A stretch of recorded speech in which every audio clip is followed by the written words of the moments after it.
Sure. Okay. Hi everyone, welcome. I'm truly happy to see you all here. I'm Rashmi Hiremat, a counseling psychologist and a life transformation coach. I come from an IT background, which gives me a deep understanding of both corporate world and emotional challenges that come with it. Let's get to know each other. I'd love for each of you to introduce yourself. Just share your name and what you do. I will unmute and call out your name one by one, and you all can say hi. Okay. Uh, Vidyadhara? Yeah. Hello, Rashmi. My name is Vidyadhar, and I work as a software professional with Dell Technologies, and I'm basically from Tumkur. Yeah. Welcome, Vidyadhara. Thank you. Swara? Hi, I'm Swara and I'm studying first year BDS and I'm from Bangalore. Welcome, Swara. So ಕನ್ನ ನಿಂಗೆ ಇದು permission ಬಂತಾ ask to unmute ಅಂತ ಬಂತಾ okay not that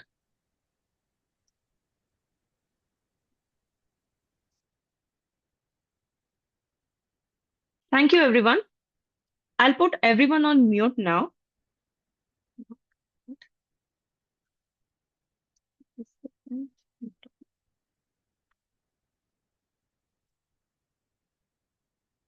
and we will use the chat box for communication. And if you have any questions, please make a note of it and we will discuss it at the end of the session. Although most of it will be answered when we discuss different topics. And since this is a one-way communication, every time you type in, it motivates me to go on. So please continue to support and encourage me by typing in when I give out a prompt. Shall we try it now? Please type R for ready.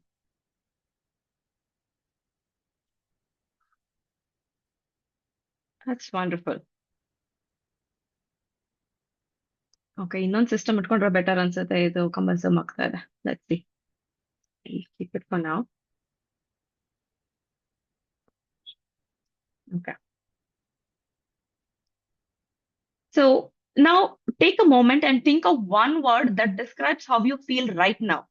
It could be happy, curious, tired, excited, anything that feels true for you. Just write just write that one word down somewhere. We'll come back to it at the end of the session.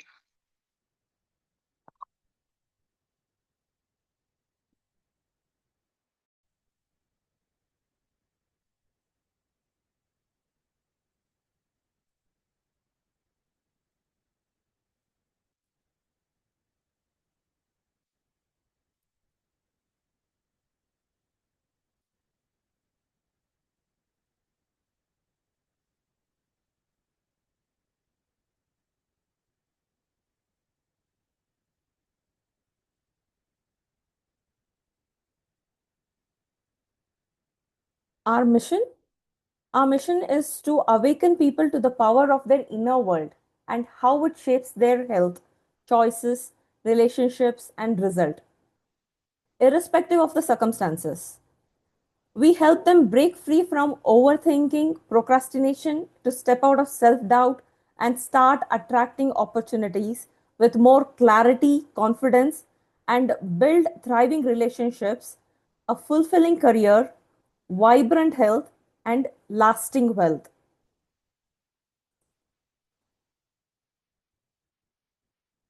So, here's what you will learn today. Understand why you feel stuck in cycles of stress and self doubt. Recognize the emotional patterns you have been carrying for years. Learn simple and powerful tools to calm your nervous system. Reconnect with clarity, self trust, and inner steadiness. Shift gear from survival mode to success mode.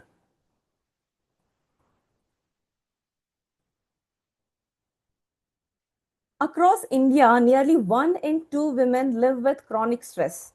About 63% experience anxiety related disorders, 47% struggle with insomnia, and 38% feel ongoing pressure around career and finances. Across the world, women experience anxiety and depression at significantly higher rates than men. Yet, more than 70% never seek support. Overthinking and emotional suppression have become so normal that they no longer feel like a warning sign. And despite all this, only a small percentage of barely 3% actively choose to work on themselves and create real change.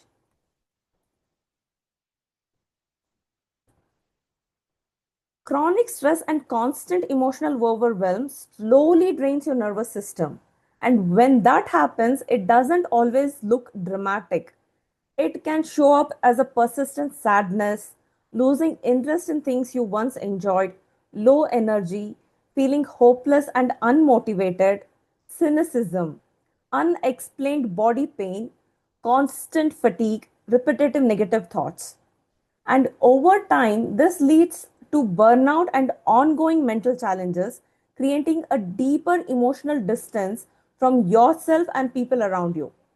And here's something important to ask: what if exhaustion you're carrying isn't weakness, but a sign you have been strong for too long?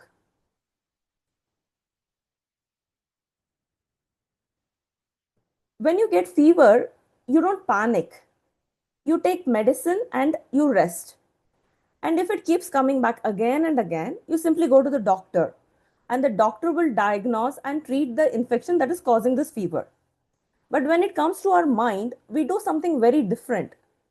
When we feel exhausted, overwhelmed, irritated, or unmotivated, we simply push through and call ourselves lazy and ignore the signs. Mental exhaustion is like recurring fever. It's not the real problem, it's just a signal. If stress, self doubt, fear, or overthinking keep showing up, maybe it's not about trying harder. Maybe it's about identifying the emotional infection underneath: unhealed pressure, unrealistic expectations, unspoken pain, or constant comparison. Just like the body, the mind also needs diagnosis. It needs rest. It needs the right treatment. Because when you heal the root, the symptoms stop coming back. We need to identify the real problem, where and what it is. Type I to identify the real problem.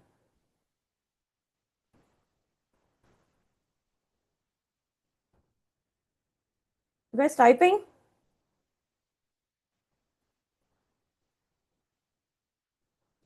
Thank you. Since this is a one-way communication, every time you type in, it motivates me to go on. I-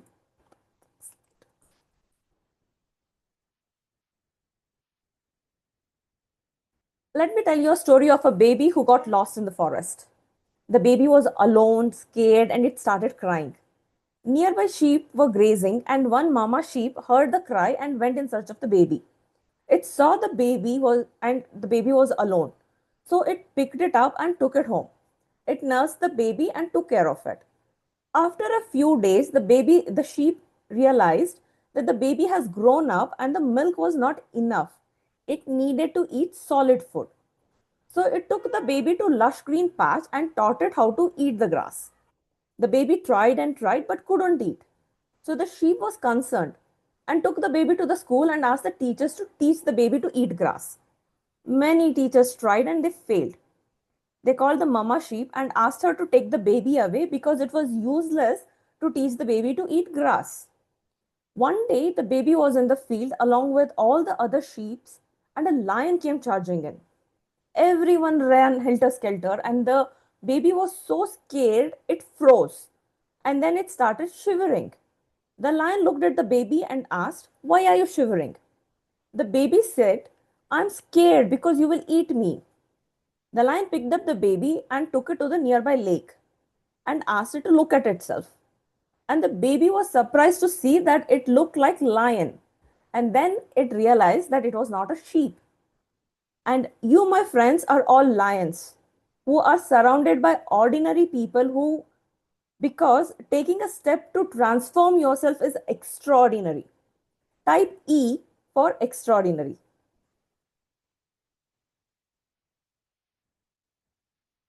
Thank you.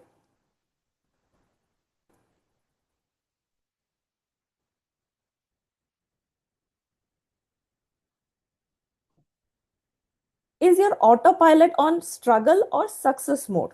Which one is it? Now, what is autopilot? Autopilot is, first of all, not random. It is the state your system automatically returns to when you're not consciously choosing.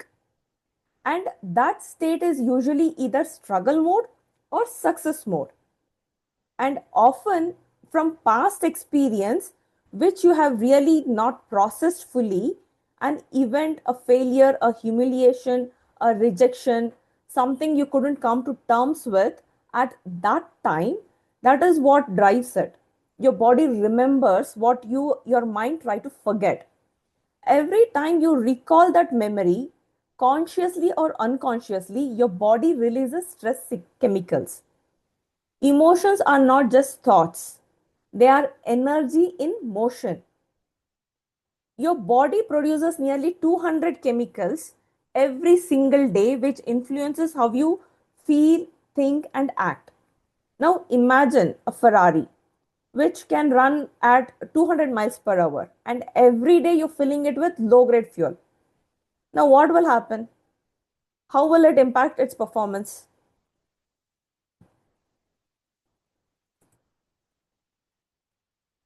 Similarly, your brain and body are high performing systems.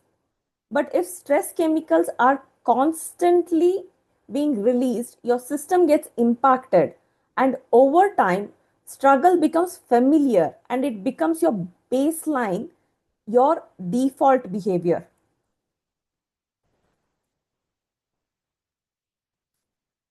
So let's look at the formula for success. The success isn't about pushing harder. It's about identifying the fuel and changing what's running you underneath. And here where the 3 R's come in: recognize, release, and rewire. First, we recognize your unconscious expectation set point, the invisible standard your mind believes you deserve. It's the level of success, stress, or struggle you keep returning to.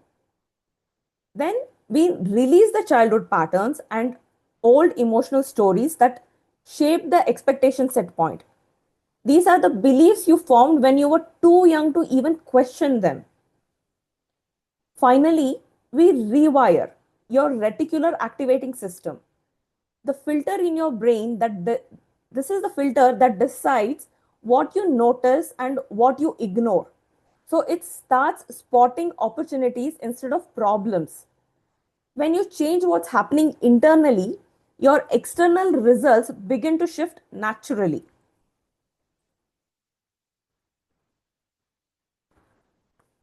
Do you remember in school being told, aim for 90%, then at least you will get 70%? How many times were you told?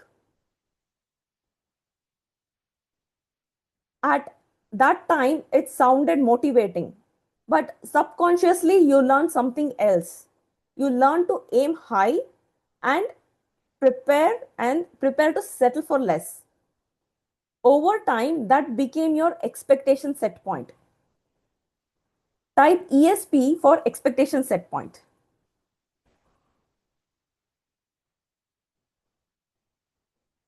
Wonderful.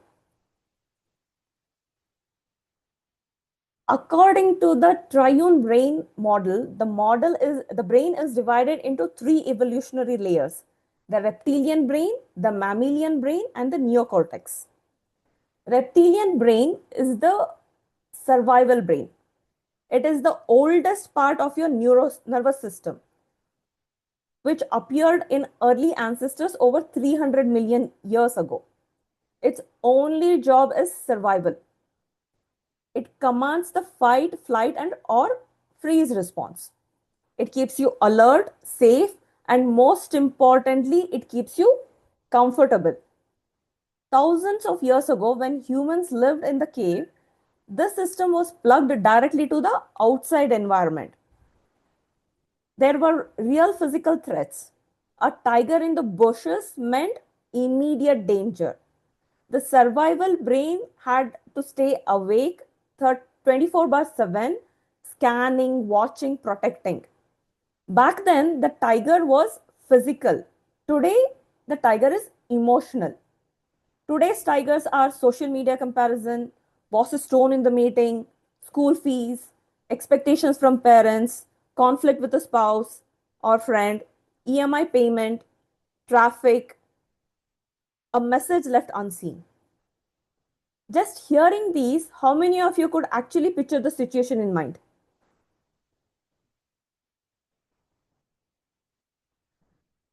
Notice what happens in your body when you do. Your heart rate may shift, breathing may change, stomach may tighten. There is no real tiger in front of you, but your survival brain cannot always tell the difference between physical tiger and an emotional one. So it simply reacts.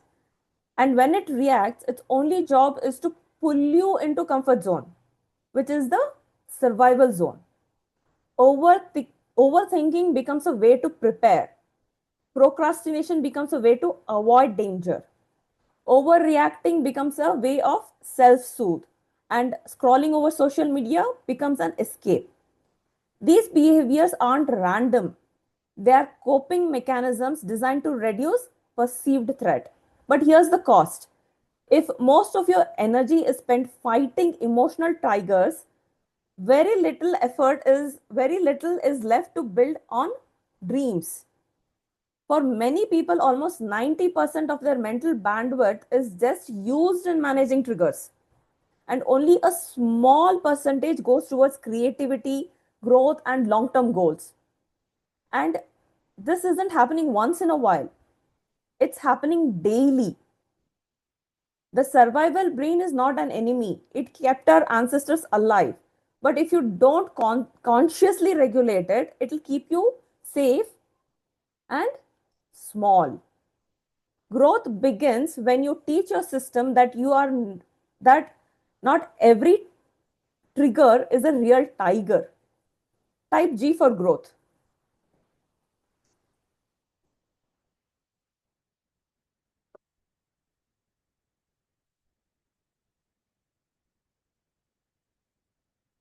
The mammalian brain, which is the emotional brain. This evolved around 2.5 million years ago, much later than the survival brain. And it brought something new into the system: emotions, bonding, and social awareness. With it came powerful chemicals, stress hormones like adrenaline, cortisol, and feel good hormones like dopamine, oxytocin, serotonin, endorphin. And these create pleasure, motivation, and connection. And thanks to these chemicals, even when nothing is physically happening, your body can react as if something is happening right now. And the cells in your body are constantly absorbing these chemicals and responding to whatever hormones are being released. In small amount, stress hormones are useful. Like before an interview, a presentation, or challenge, adrenaline shapes focus, cortisol mobilizes energy, and you feel alert and ready. They are not bad hormones, they are adaptive hormones. But here's the interesting point. Take smoking, for example. Nicotine creates a temporary chemical shift that feels good. But after some time, the body clears it out from the bloodstream. Then the person starts feeling restless, irritated, and the brain sends a signal it's time for another round. And they smoke again. Not because they needed the pleasure, but because the body was at discomfort. Now apply the same logic to stress.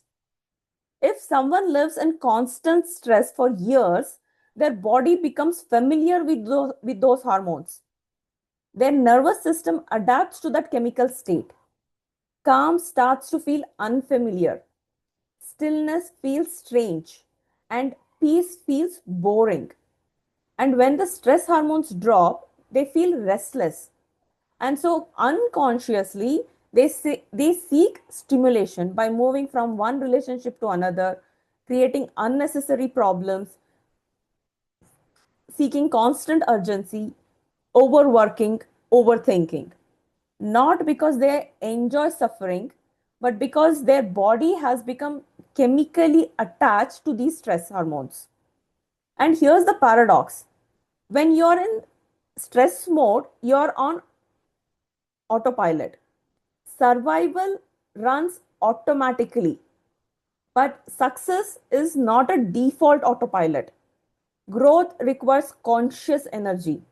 To genuinely feel happy, calm, or content, it requires intention and presence of mind. Now, can you see why your struggle is most of the time on autopilot? When we go to a doctor, they prescribe medicine and we take it exactly the way it is directed, following the right dose. We also have dose hormones: dopamine, oxytocin, serotonin, and endorphin. And when these are released, success becomes our autopilot. Type dose for dose hormones.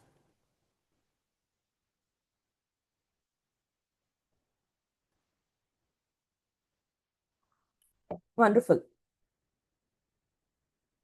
The third one is neocortex, and it is the most recently evolved part of our human brain. It appeared around 300,000 years ago, and in evolutionary term, it is the newest system compared to our ancient survival brain. And this is our genius brain.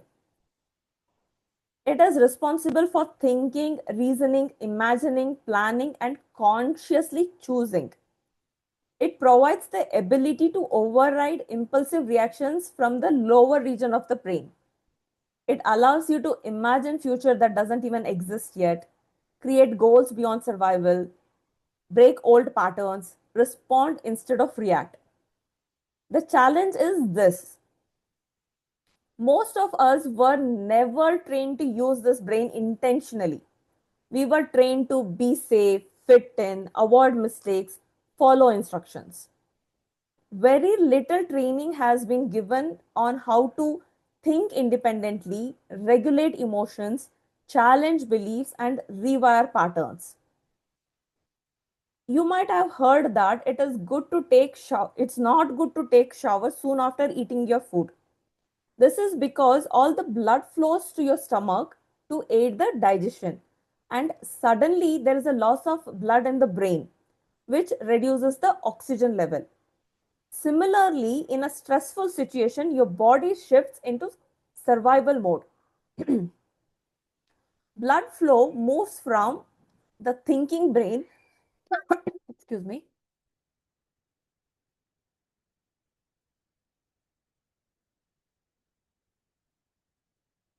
blood flow moves away from the thinking brain, the neocortex, and towards the survival system.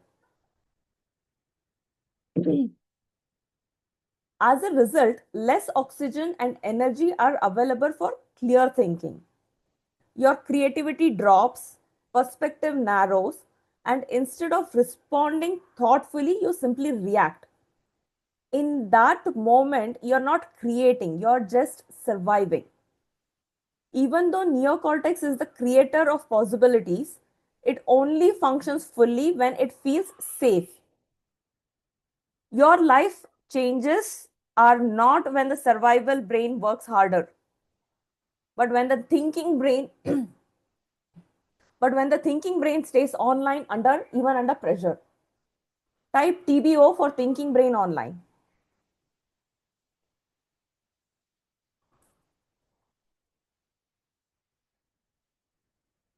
Does any of this resonate with you?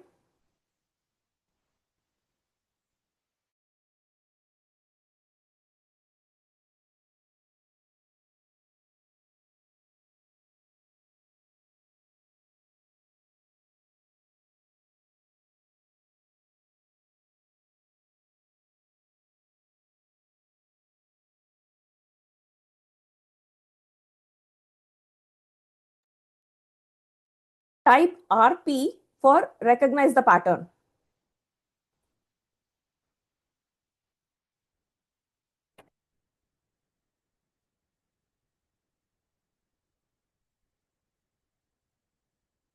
Humans have about 60 to 70,000 thoughts per day. and most of them are negative thoughts. How many thoughts do you remember you had yesterday? Not much, right? Those thoughts are on autopilot. And studies suggest the average adult makes around 30 to 35,000 decisions per day. That sounds huge, right?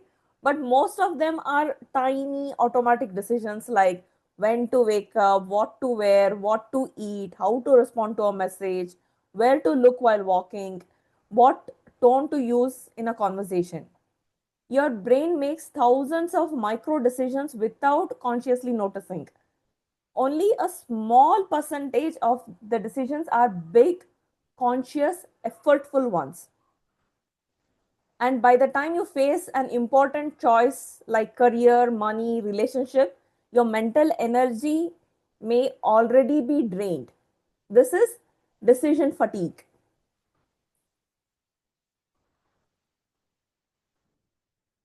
Has this ever happened to you?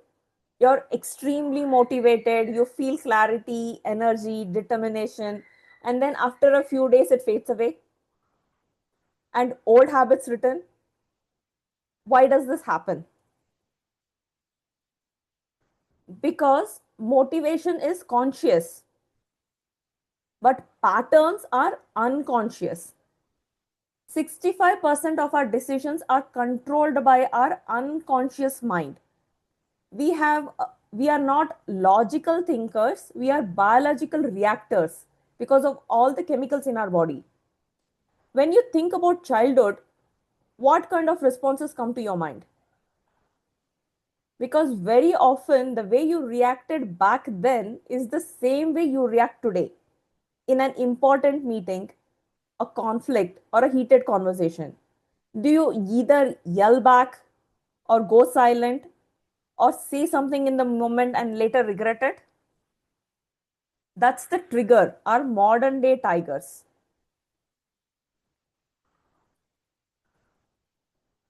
So, what are your triggers? Write them down.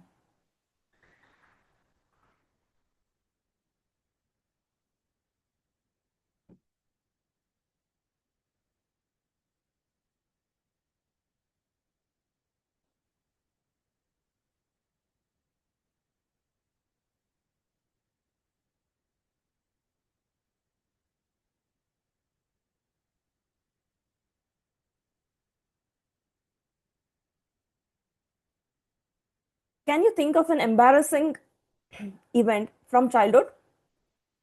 Let me share my story.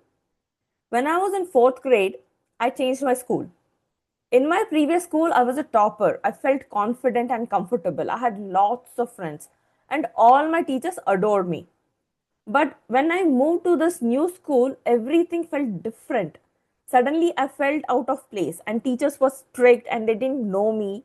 And on top of that, everyone spoke in English. Even though I was good in studies, I started feeling low.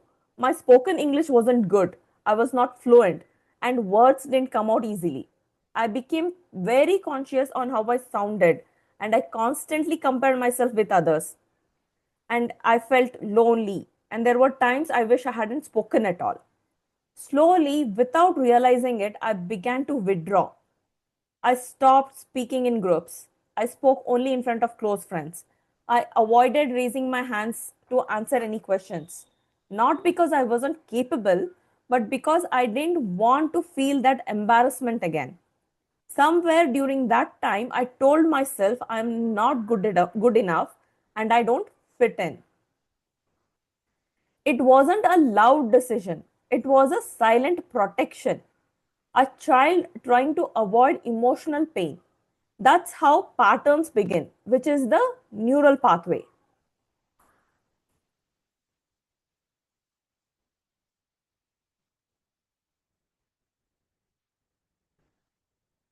Think about your childhood when something intense happened. Someone shouted, you were scared, you felt cornered. How did you respond? Did you yell back, go silent, hide, or say something and regret it later? Now, fast forward to today. How do you respond to similar situations?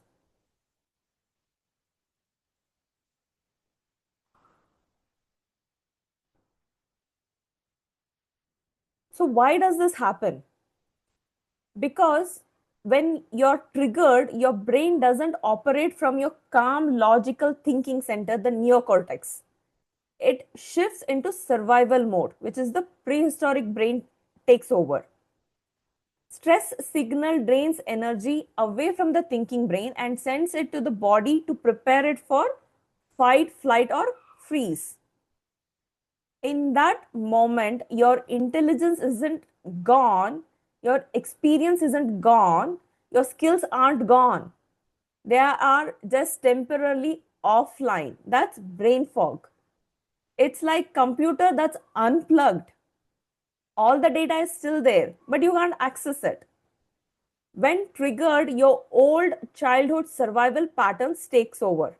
Not because you're weak, but because your nervous system is protecting you the only way it learned long time ago.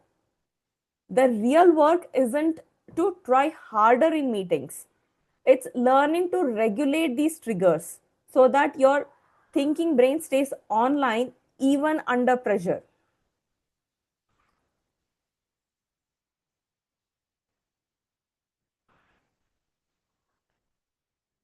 So we have three coping mechanisms.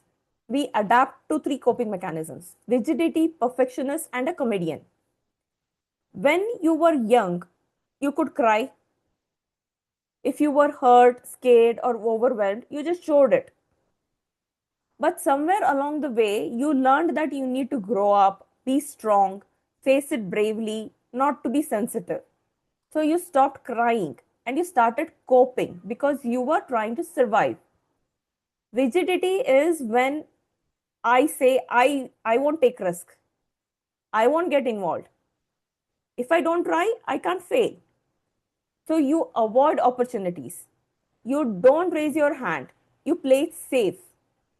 It looks like strength, but underneath it's fear of being exposed. Perfectionist, I must do it perfectly. So you delay, you procrastinate, and then prepare at the last minute and submit. And afterwards, you feel disappointed. You could have done it better. You are filled with guilt, sadness, self criticism. This is not laziness, it's fear of not being enough. Comedian, when things get uncomfortable, you crack a joke to lighten the mood and to avoid going into deeper conversations. People laugh, and your true feelings are stay hidden. All three coping mechanisms look different, but underneath they carry pressure. Pressure to perform, not fail, and to not feel. And over time, that pressure shows up as symptoms: constant stress, anxiety before important events, brain fog, procrastination, fatigue, irritability, feeling not good enough, emotional numbness. The child who could cry is still inside you, but the adult learned to wear an armor. Healing isn't about becoming weak, it's about removing the mask so your strength no longer has to come from pressure but is readily available to you anytime you want to use. Type R for ready.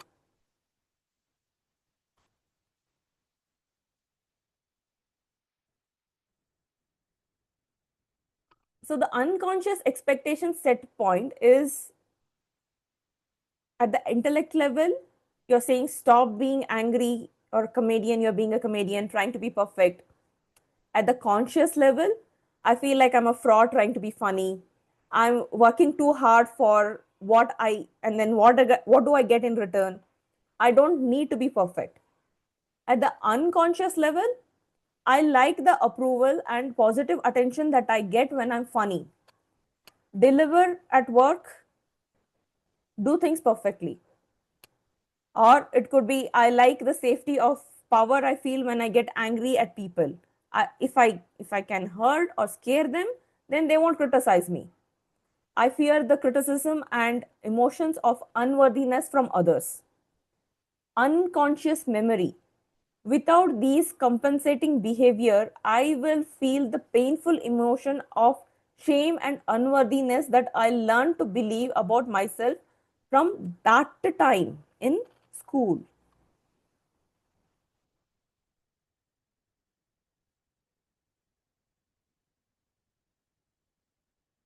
Now, I want you to do a simple exercise with me. Stretch your hands in front of you and clasp it. Clasp them together. Notice something. Which thumb is resting on the top? Which thumb is resting on the top? Yeah? Unclasp and clasp them again. The same thumb automatically goes on top. Now deliberately switch it. Force the other thumb to come on the top. How are you feeling right now? On a scale of 1 to 10, how much discomfort do you feel in your body? It's a small change, nothing dramatic, and yet it feels slightly wrong, slightly awkward, slightly uncomfortable. Now switch back to your original position. Notice what happens. It's like relief, right? Here's the truth bomb. You were not born clasping your hands this way. As a baby, you didn't have a preferred thumb position. Babies usually do this. But over the years, you repeated one way enough times that your brain wired it as the default. Now your system runs it on autopilot. You don't think about it, you don't decide it, it just happens. This is your survival brain, which is the reptilian brain conserving energy. The brain loves efficiency. It wants to automate everything it can. When you switch the thumb, your brain reacts. This is unfamiliar. This is uncomfortable. This takes more effort. Not because it's dangerous, but because it's new. And new requires energy. And when you switched back, it felt normal again, right? Nothing improved externally. You simply return to a familiar pattern. Now imagine this not with a thumb, but with your thoughts, reactions, habits. I'm not good enough. I'll avoid this. I'll react this way. Even if that pattern is not helping you, it feels comfortable because it's familiar. The survival brain prefers familiar over better. Changing every tiny physical habit creates discomfort. So imagine changing a belief or identity. That discomfort doesn't mean it's wrong. It means it's new. Your thinking brain, the neocortex, can come up with new ideas, responses, choices, but the survival brain will initially resist because it wants to save energy.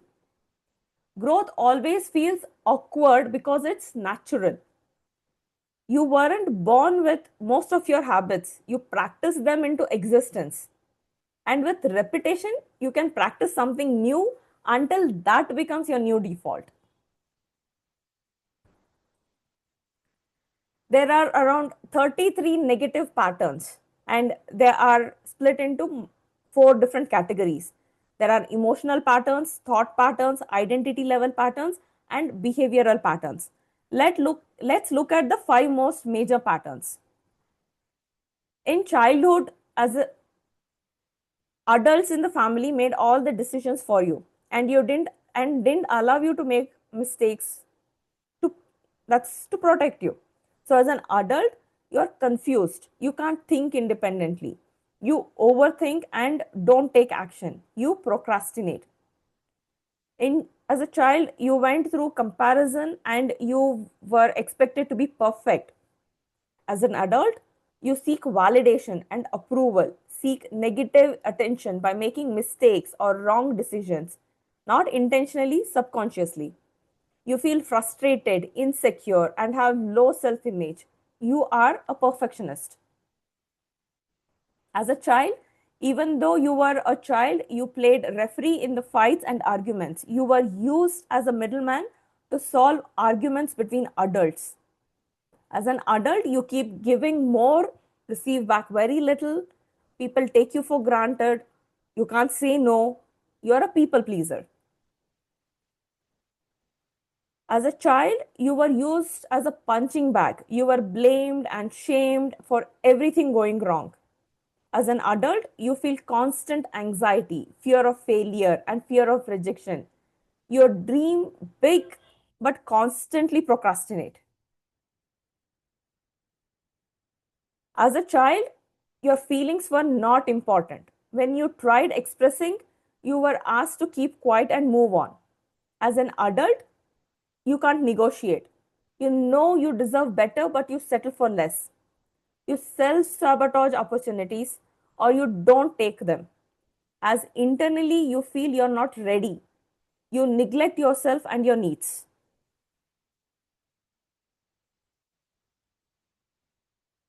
Imagine the brain like a three-member family. Neocortex is the kid, which is the thinking brain. It is curious, creative, future focused. Mammalian brain is the mother, which is the emotional brain. It wants happiness, connection, fulfillment. She wants to feel good. And the reptilian brain is the father. It's the survival brain, is the protector. One day the kids come running home and tells the mother, I have an idea. I want to try something new. I want to grow and make something big. Mother and child are both happily discussing, and the father notices that there is something going on and that he is not being involved. And later, he goes to the mother and says, you don't have to work so hard. What if things don't go well? And then he starts talking about all the old stories. Do you remember when he was 8 years old? He couldn't even recite the poem on stage. Mother says, no, no, that was long time ago. He's all grown up now. The father continues, what about 10th standard? He liked someone and made a fool of himself. Mother says, no, no, that was long time ago. He's grown up now. Father continues, in college, he chose the wrong company and struggled with his studies. Mother says, no, no, that was long time ago. He's all grown up now. Father continues, do you remember at work what happened? He didn't complete the project and his boss scolded him. After that, he didn't even want to go back to work next day. Mother says, yeah, but that was long time ago. He's all grown up now. Then father says, look, I don't want to see another failure. We are comfortable now and this is enough. Why to dream big and simply take risk? And then he finally says, if you still want to support his idea, then you're on your own. I won't protect you. Now, the emotional brain, the mother, she remembers all the old failures and starts feeling anxious. How can she protect? Who should she trust? The father says, trust me, I have been with you much longer. I have protected you for years. And he is right in a way. The survival brain developed early. It has years of experience of keeping us safe. The thinking brain, the neocortex, is evolutionarily new. It is creative, but under stress, it is quieter. So the emotional brain, filled with doubt and worry, often goes back to the protector. And the dream slowly fades away. This is not weakness. This is survival pattern developed over years. Every past hurt, embarrassment, failure, rejection, the protector stores it as an evidence. Its job is not success, its job is to provide safety. So, whenever you try something new, an internal negotiation begins.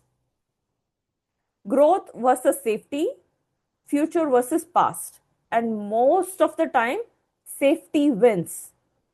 Not because you can't succeed, but because your survival system is louder.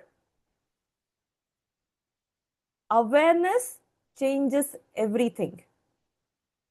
When you recognize this inner dialogue, you stop believing every protective thought as the truth. They are not future prediction. They are just old memories trying to prevent new pain. Type in A for awareness.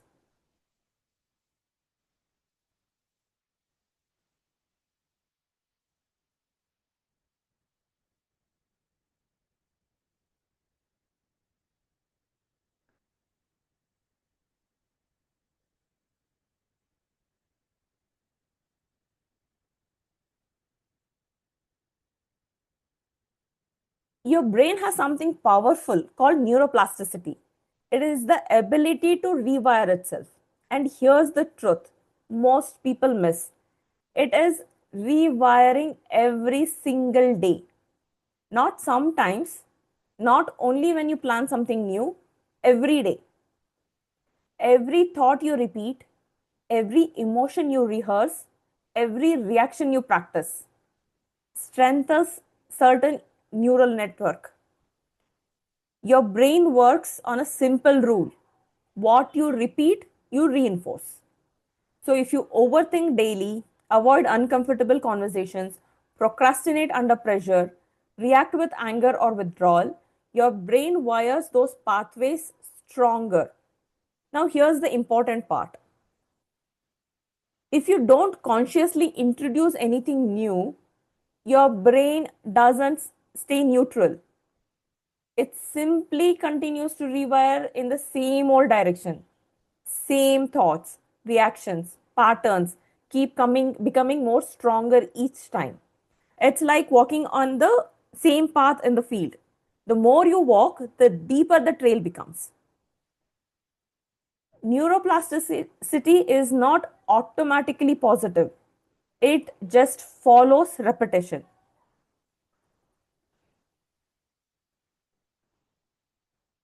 Now that we know rewiring is possible because of neuroplasticity, let's look at something powerful in our brain, the reticular activating system, or RAS for short.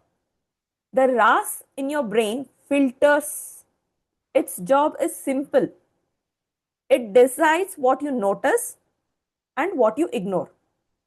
Out of millions of bits of information around you, it highlights only what it thinks is important. You don't see the world as it is. You see what your brain is trained to look for. I'll explain later when we come to this. When you consciously change your focus, your language, your expectations, you retain it in your RAS. And when your filter changes, your behavior naturally flows. Now let's look at how to do that.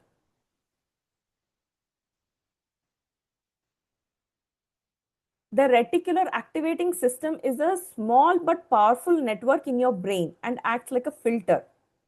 In simple language, it decides what you notice and what you ignore.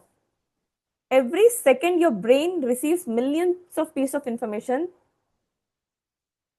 sounds, sight, thoughts, sensation. If you had to continuously process it all, you would feel overwhelmed. So the RAS steps in and asks one simple question. Is this important to you? If yes, it brings it to your awareness. If no, it filters it out.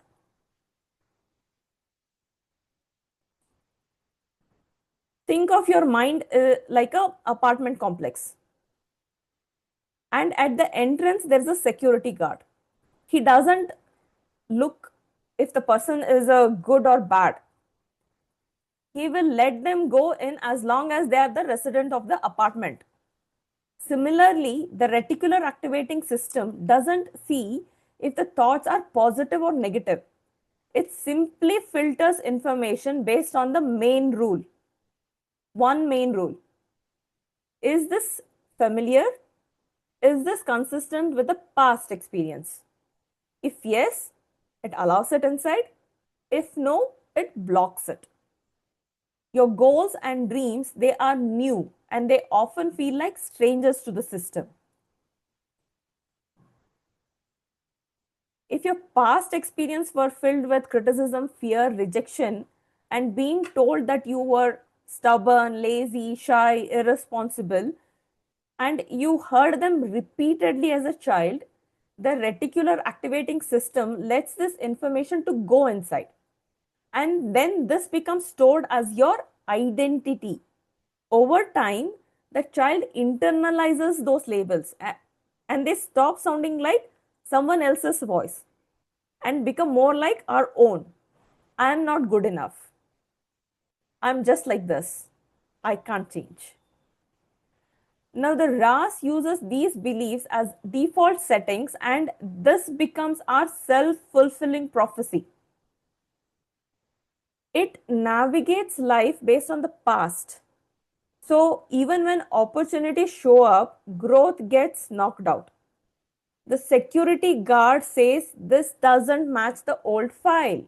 It's not safe, and it rejects it. And you don't even realize it. You think you're seeing the reality, but you're seeing the filtered reality. Here's something powerful. You don't see opportunity with your eyes, you see them with your conditioning. If your internal belief is negative, your focus will naturally scan for proof of failure, rejection, and limitation. And you will find it because the brain always finds evidence to support what it already believes. That's autopilot. Transformation begins when you consciously update the system, when you repeatedly introduce new thoughts, new behavior, new emotional experience. You are teaching the RAS what is now important to you. Slowly, the security guard starts allowing new identities inside. So now you have a choice to believe what the child inside continues to believe or to move on with the new belief. Type in C for choice.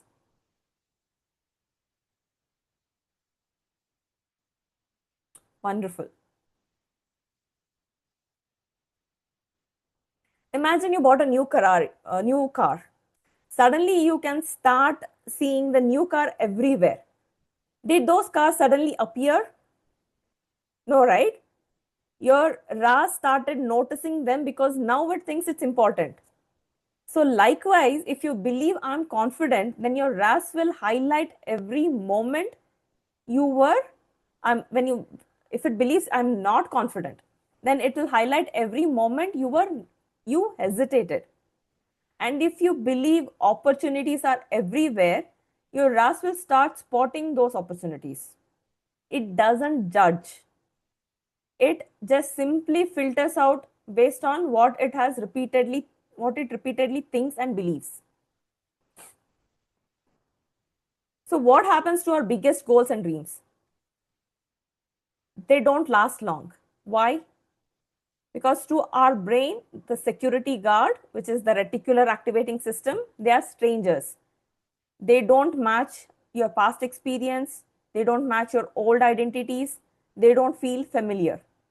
So it quietly keeps them outside, not because they are impossible, but because they are unfamiliar.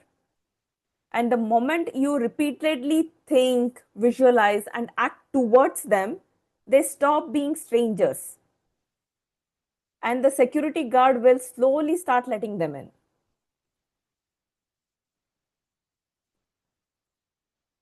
Let's look at the ABC to rewire our RAS: appearance, behavior, and communication.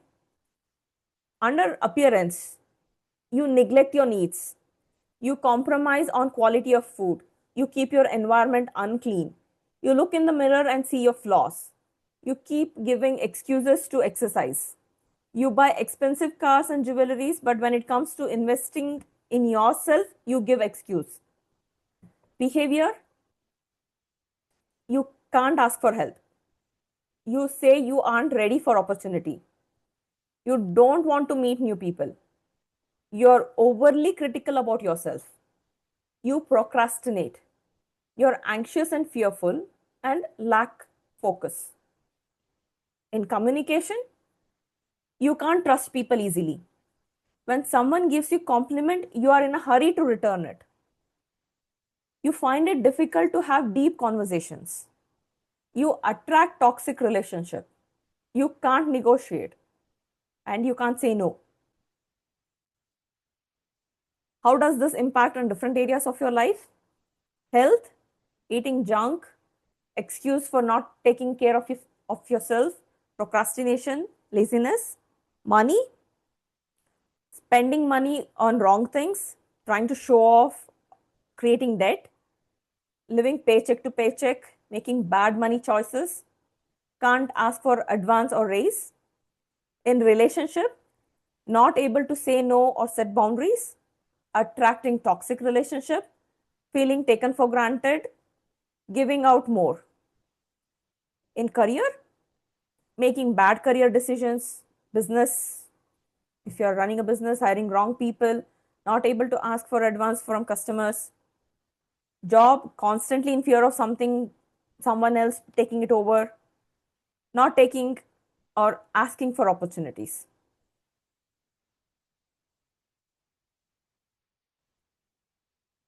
There are 3 stages to rewiring our brain.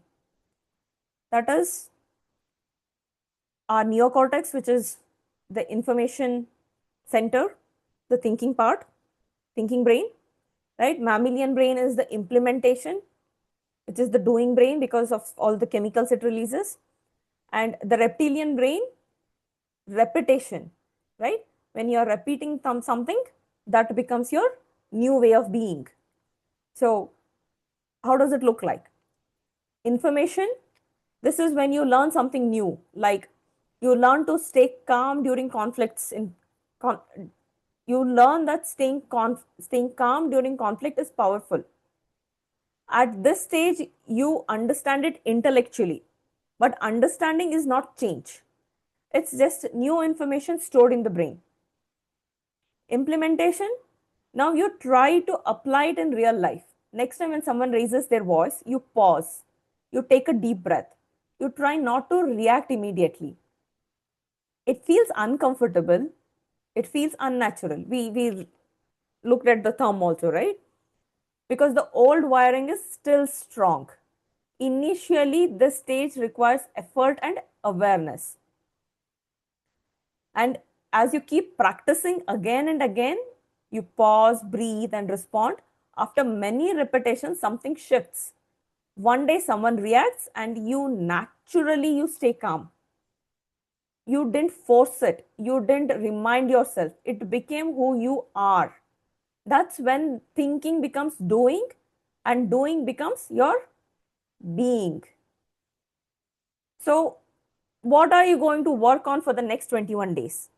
Pick one of the ABCs: appearance, behavior, or communication, and one area of career, relationship, health, wealth. Can you type that down? What you're going to take?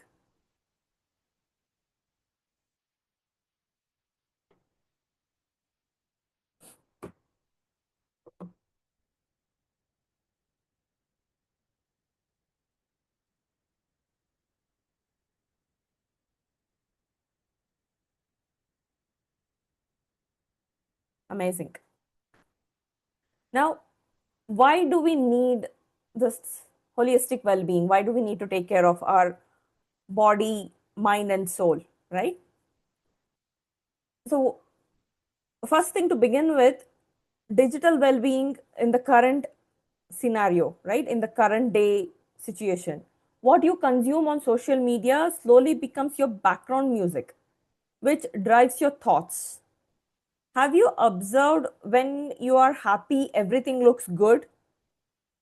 And when you're sad and upset, things look bad, right?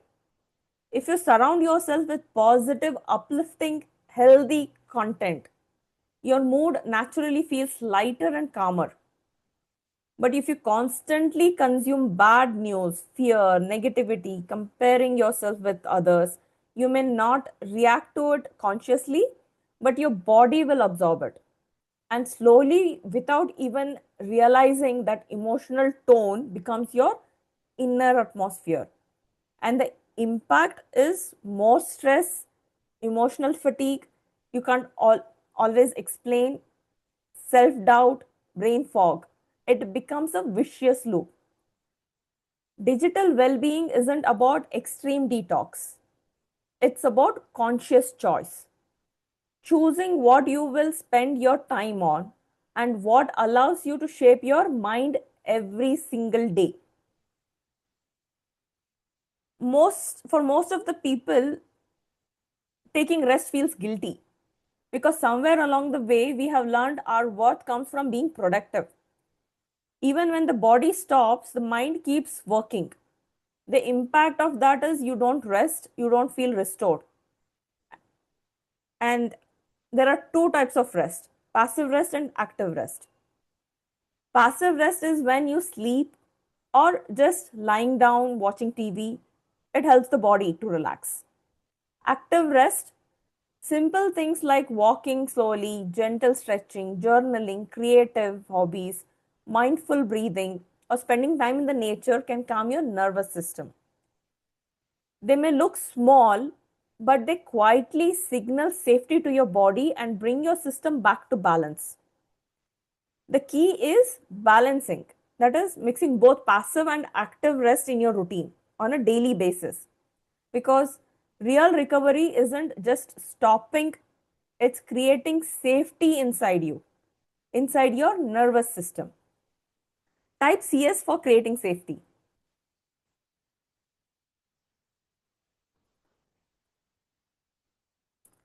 Thank you. So, back to our autopilot. Autopilot is simply the practiced identity, because whatever you repeatedly feel and practice, that becomes your way of being. If struggle has been repeated long enough, you tend to be sad, anxious, frustrated, tired, doubtful. And if you adapt to success mode, then you tend to be calm, confident, optimistic, resilient, grateful.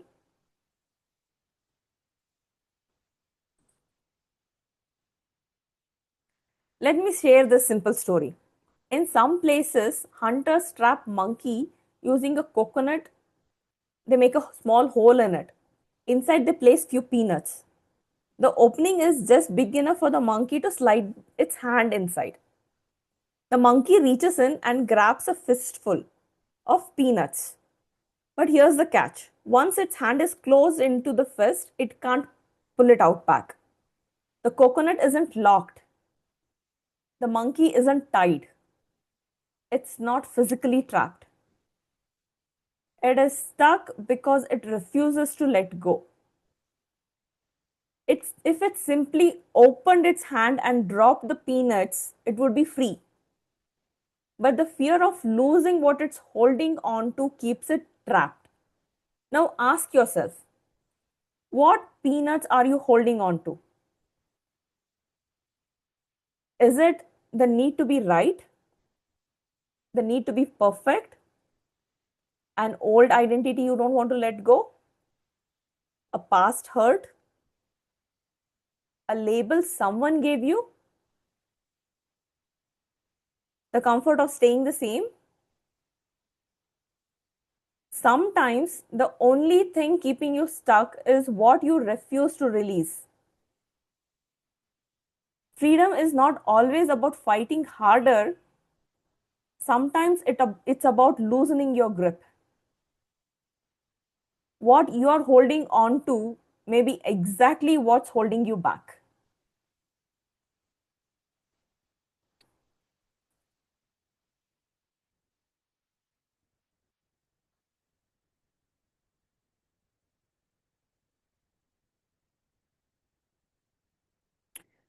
Now let's relax for some time. Okay, and when Where do you point when you say yesterday? Can you show with your hands? Where do you point? Yesterday is back, right? And where do you that is your I was folder. Okay, let's call it as I was folder. And where do you point when you want to, like, where do you point today? I'm doing this. Today I'm doing this. Where do you point it? Here? Okay. Right? This is your I am folder. Okay? So you're going to let go of all the things that you no longer need. Can you list them down? What all things you don't need anymore? Quickly make a list.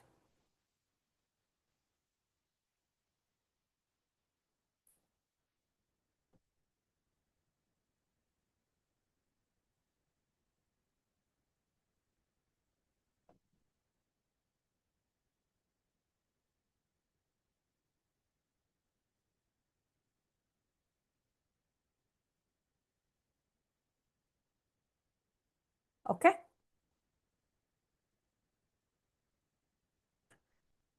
So you would say it like, I used to procrastinate. I was not confident. Okay, you're going to use the past tense. And you're going to do that while pointing it back. Okay? I was not confident. I used to procrastinate like this. And now, once you empty that, there will be space to fill with new things you want now. So you will point to yourself, the I am folder, and fill it up. Now, when you're filling it up, if you say I'm confident, mind will not agree, right? It'll say that's not true. So you will say I'm becoming confident. Then when the mind will look for the evidence where all you did a good job, it will find it, right? It will store it for evidence. Clear? Any doubt? Shall we proceed? Awesome. So sit comfortably in your chair. Close your eyes. It is time to let go of things you no longer need and fill yourself with resources that going to take you to where you want to be. You will learn to accept yourself just the way you are, and knowing that you have the power to think the way you want to, and feel the way you want to feel, and behave the way you want to behave. All the things you're ready to let go, things which no longer serves you, things that's holding you back, put them all in the past folder. Say it loud. Now point back and loudly say out things you want to let go. What is the first thing you want to let go? Say I was, and point out to the I was folder. Keep doing it. Keep pointing to the past with your hand.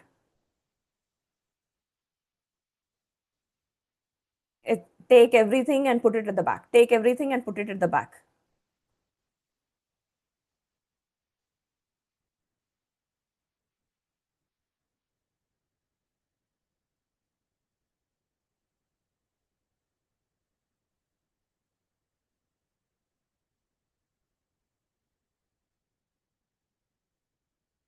Okay. Now bring your hand to the I am folder and fill it out with the qualities you want, qualities you're ready to now embrace and explore. Put them all in the I am folder. You can now choose what you want to be. Keep adding. I'm becoming confident. I'm getting clarity. Add all the things you want to add.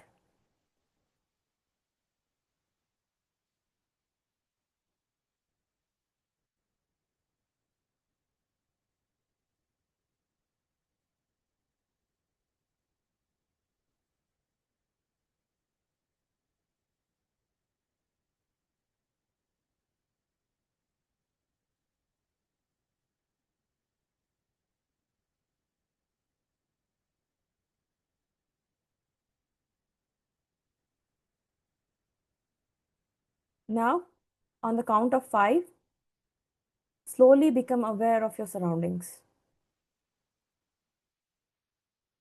1, knowing that you have the power to make the changes in your mind in a matter of seconds. 2, feeling confident, rejuvenated. 3, feeling wise, strong, resourceful. 4, 5. Now slowly open your eyes.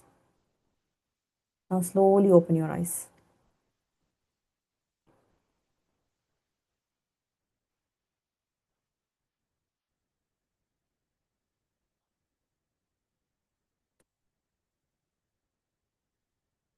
Okay. How did the session go? And do you remember the one word you put on the paper at the start of the program? Now, if you have to write, what would you write?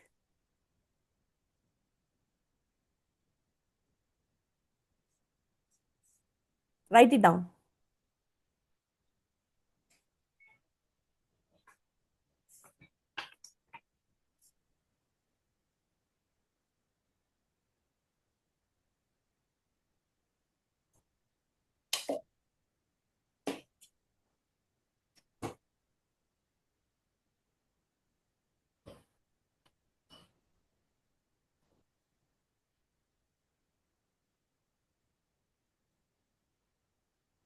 Okay. Stopping the share. Yes. How was it?